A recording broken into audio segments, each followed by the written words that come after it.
ఈ లోక పరంగా మనం ఏదన్నా కలిగి ఉన్నప్పుడు మనం స్థిరపడిన తర్వాత ఈ గర్వాన్ని తెచ్చుకొని మనం చేయకూడని పనులు చేస్తూ ఉంటాం. నడవకూడని నడత మనం నడుస్తూ ఉంటాం. మాట్లాడకూడనిది మాట్లాడుతూ ఉంటాం. ప్రవర్తించకూడనిది ప్రవర్తిస్తూ ఉంటాం. ఎప్పుడంటే ధనము మనకు కలిగి ఉన్నప్పుడు, లేక ఈ లోక సంబంధంగా ఏదైనా మనం పొందుకొని ఉన్నప్పుడు, ధనమే అంటలేదు, ధనం ప్రాముఖ్యమైనది. ఒక అందం కానివ్వండి, ఒక చదువు కానివ్వండి, ఒక మంచి ఇల్లు కానివ్వండి, పొలం కానివ్వండి, స్థలం కానివ్వండి, బంగారం కానివ్వండి, జ్ఞానం కానివ్వండి, నీకున్నటువంటి టాలెంట్స్ కానివ్వండి, అది ఏదైనా సరే వాటిని బట్టి మనం చాలా అతిశయపడే అవకాశం ఉంటుంది. వాటిని మనం కలిగి ఉన్నాం కాబట్టి మనం గర్వం తెచ్చుకునేటటువంటి అవకాశం ఉంటుంది.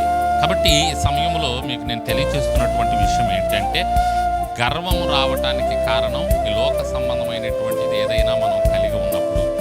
కాబట్టి మనం అర్థం చేసుకొని వాటి ద్వారా మనకి గర్వం వస్తూ ఉంటే, ఇదిగో పరిశుద్ధ గ్రంథం మనకు నేర్పిస్తూ ఉంది. కాబట్టి ఇందులో ఉన్నటువంటి క్యారెక్టర్స్ కొన్ని మనకు నేర్పిస్తుంది. ప్రాముఖ్యంగా ఉజ్జియా మనకు నేర్పిస్తున్నాడు.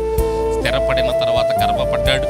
కాబట్టి మనం ఎంత స్థిరపడ్డా, ఈ లోకపరంగా మనం ఏది కలిగి ఉన్నా, ఎంత కలిగి ఉన్నా, మనల్ని మనం తగ్గించుకొని ఆయన పాదాలు పట్టుకొని మనం చేయవలసినదే మనం చేస్తూ, మనం చేయకూడనిది మనం చేయకుండా దూరంగా పెట్టి ముందుకు సాగినప్పుడు తప్పకుండా ఆశీర్వదించబడతాం.